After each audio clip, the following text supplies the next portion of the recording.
Assalamualaikum warahmatullahi wabarakatuh. Perkenalkan, nama saya Susanti Akuba. Dalam video kali ini saya akan membahas tentang pembelajaran IPS menggunakan pendekatan Contextual Teaching and Learning atau bisa disingkat CTL. Yang pertama, pengertian CTL. CTL menyatakan bahwa pembelajaran seharusnya bersifat kontekstual bagi si guru. Selain itu, pembelajaran juga harus bersifat meaningful atau bermakna dan relevan dengan situasi dan kondisi guru. Contextual Teaching and Learning atau CTL adalah suatu strategi pembelajaran yang menekankan pada keterlibatan siswa secara penuh untuk menemukan materi yang dipelajari dan menghubungkan dengan situasi kehidupan nyata. Yang kedua yaitu ada landasan filosofis pendekatan pembelajaran konseptual. Nah, pembelajaran CTL sebagai suatu pendekatan memiliki 7 asas atau komponen yang melandasi pelaksanaan proses pembelajaran, yaitu yang pertama, konstruktivisme. Konstruktivisme adalah proses membangun atau menyusun pengetahuan baru dalam struktur kognitif siswa berdasarkan konstruktivisme. Pengetahuan itu memang berasal dari luar, akan tetapi dikonstruksi dari dalam diri seseorang. Yang kedua yaitu menemukan. Komponen kedua dalam CTL adalah menemukan atau inquiry. Inquiry artinya proses pembelajaran yang didasarkan pada pencairan dan penemuan melalui proses berpikir. Yang ketiga yaitu bertanya. Belajar pada hakikatnya adalah bertanya dan menjawab. Bertanya dapat dipandang sebagai refleksi dari keingintahuan setiap individu, sedangkan menjawab pertanyaan mencerminkan kemampuan seseorang dalam berpikir. Yang keempat yaitu masyarakat belajar. Didasarkan pada pendapat Vygotsky bahwa pengetahuan dan pemahaman anak banyak dibentuk oleh komunikasi dengan orang lain. Yang kelima, permodelan atau modeling. Permodelan adalah proses pembelajaran dengan memperagakan sesuatu sebagai contoh yang dapat ditiru oleh setiap modeling. Modeling merupakan azas yang cukup penting dalam pembelajaran CTL, sebab melalui modeling, siswa dapat terhindar dari pembelajaran yang teoritis atau abstrak yang dapat memungkinkan terjadinya verbalisme. Yang keenam yaitu refleksi. Refleksi adalah proses mengedepankan pengalaman yang telah dipelajari dengan cara mengurutkan kembali kejadian-kejadian atau peristiwa pembelajaran yang telah dilaluinya. Yang ketujuh yaitu penilaian nyata atau authentic assessment. Penilaian nyata adalah proses yang dilakukan guru untuk mengumpulkan informasi tentang perkembangan belajar yang dilakukan.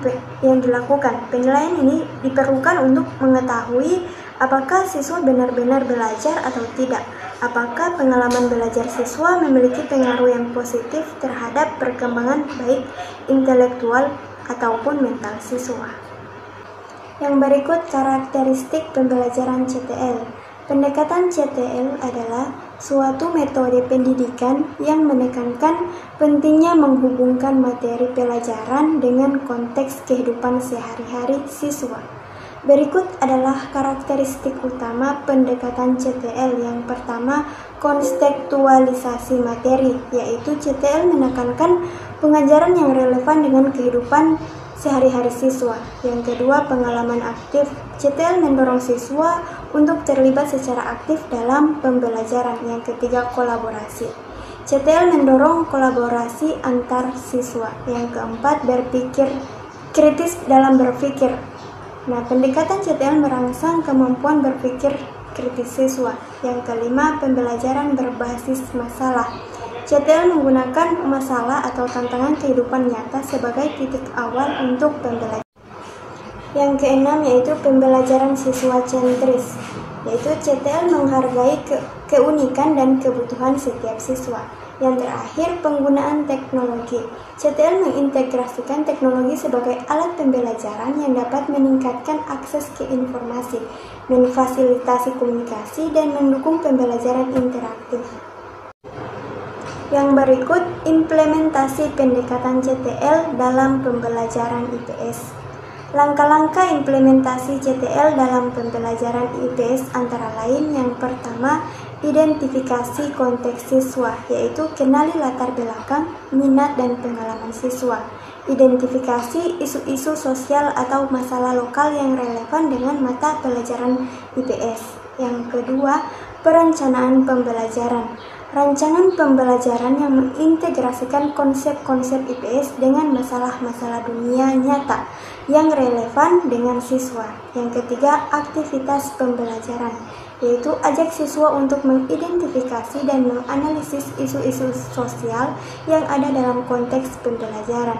Yang keempat, yaitu evaluasi pembelajaran, yaitu gunakan penilaian yang sesuai dengan pendekatan CTL seperti proyek, presentasi, atau portofolio yang mencerminkan pemahaman siswa terhadap konten IPS dalam konteks nyata. Yang kelima, refleksi dan pengembangan. Setelah pembelajaran selesai, minta siswa untuk merenungkan bagaimana pembelajaran tersebut relevan dengan kehidupan mereka. Pendekatan CTL dalam pembelajaran IPS membantu siswa untuk lebih terlibat dalam proses pembelajaran, memahami keterkaitan antar pelajaran dengan dunia nyata, dan mengembangkan keterampilan yang berguna dalam kehidupan sehari-hari. Dengan pendekatan ini, pembelajaran IPS menjadi lebih bermakna dan relevan bagi siswa. Baik, itulah materi tentang pembelajaran IPS menggunakan pendekatan Contextual Teaching and Learning atau CTL dari saya. Wassalamualaikum warahmatullahi wabarakatuh.